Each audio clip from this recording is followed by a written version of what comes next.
Ever wondered why some people seem to be on top of their money game while others struggle to make ends meet? What if I told you it all boils down to something called personal finance? And no, it's not just for people who are good with numbers. In today's video, we'll break down why personal finance is not only important, but can completely change your financial future if you understand the basics. By the end, you'll have a step-by-step guide to taking control of your money. With well over half of Americans living paycheck to paycheck, many are failing to meet some of their modest financial goals. There are actually millions of people struggling. It's not something that people want to talk about, but if you're in a place where your financial security feels super precarious, you're not alone.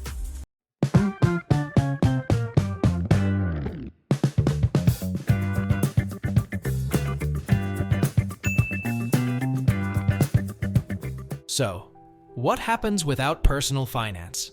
First, let's talk about why personal finance even matters. Imagine you're earning money every month, but somehow your bank account is empty by payday. Sound familiar? That's what happens when there's no plan. Without understanding personal finance, people often spend blindly, save little, and might even rack up debt without knowing how to pay it back. And that can keep you stuck in a cycle of stress and uncertainty. One real-world story that highlights the impact of poor financial planning is the case of professional athletes who end up in financial trouble despite earning millions over their careers. According to a 2009 Sports Illustrated report, around 60% of NBA players go broke within 5 years of retiring, and nearly 78% of NFL players face financial hardship within 2 years of leaving the sport. For instance, former NBA player Antoine Walker, who earned around $108 million over his career, ended up filing for bankruptcy just 2 years after retiring. Walker's financial issues stemmed from overspending, poor investments, and a lack of budgeting or saving for the future. He bought lavish homes, cars, and even loaned money to friends and family without a clear plan for managing his finances long-term. Stories like Walker's serve as a powerful reminder of why personal finance is so important. Without a budget, emergency fund, or savings plan, even a high income can disappear quickly, leaving people vulnerable to financial hardship. Training, you guys know Joe Bunazar out there working out with the guys. Stayed out there 6 weeks, man. I lost $1 million in 6 weeks. Gambling? Yeah. Ooh. So I was like, man, I'm like, how the hell I ain't want to pay him $1 million. So you know what I'm saying? I'm trying to figure out the most creative way to get around it. So I took a buyout from him. I'm like, how can I, figure this out? And end up working the deal out with him. But in the process of me working the deal out with him, we know Vegas, people, I was in Vegas hanging out. What they do, they issued a warrant for my arrest because I hadn't paid yet. Step 1. Set financial goals. Alright, first things first. Setting financial goals. Think about what you want to achieve with your money. Want to save for a car? Pay off debt? Or maybe retire early? Clear goals help give your money a purpose. Short-term goals could be things like building an emergency fund or paying off credit card debt within a year. Long-term goals might include saving for a home down payment, starting an investment portfolio, or planning for retirement. Tips: write down your goals and set a specific timeline. Prioritize them. Focus on the most important goals first to stay motivated. Step 2. Create a budget. Next up, the budget. Now, I know budgeting sounds boring, but it's actually your best friend in personal finance. The 50-30-20 rule is a great place to start. Here's how it works. 50% of your income goes to needs like rent, utilities, groceries, things you absolutely need to live. 30% goes to wants, which could be things like dining out, entertainment, or hobbies. This part of your budget helps you enjoy life within reason. 20% goes to savings and debt repayment, which is where your financial progress truly happens.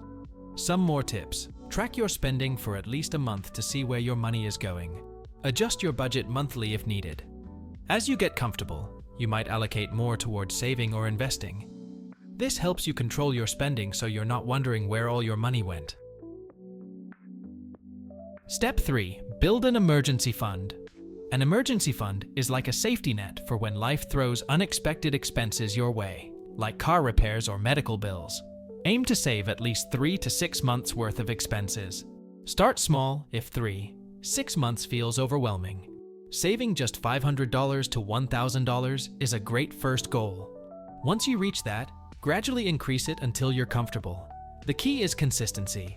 Set aside a small amount each paycheck to make this fund grow over time.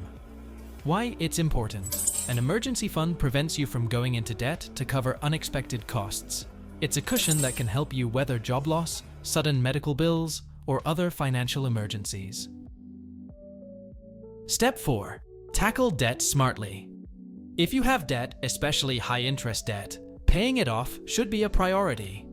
The debt snowball method is a great way to tackle it. List all debts from smallest to largest balance. Pay off the smallest one first while making minimum payments on others. Once the smallest debt is paid, apply that payment amount to the next smallest debt, and so on. However, if you're more interested in reducing the cost of your debt, the debt avalanche method might be better, as it focuses on paying off the highest interest rates first. Paying off debt gives you back control over your finances and reduces financial stress. Step 5. Start investing early. Finally, investing. Once you're budgeting, saving, and handling debt, it's time to grow your wealth. The earlier you start, the more time your money has to grow thanks to compound interest. Starting early, even with small amounts, can lead to substantial growth over time. Compound interest is when your investment earns returns, and those returns are reinvested to earn even more. For beginners, low-cost index funds, ETFs, or robo-advisors are great starting points. Start with what you're comfortable with and increase as you learn more. Aim to invest consistently, even in small amounts, and let time work its magic. So, there you have it. Personal finance is about understanding where your money is going, setting goals, and building a path toward financial freedom. When you have control over your finances, life gets a lot less stressful and a lot more exciting. You can focus on what truly matters, knowing that you're building a strong financial future. Hit that like button if this helped, and don't forget to subscribe for more tips to build a financially sound future. What's your first financial goal? Let us know in the comments below.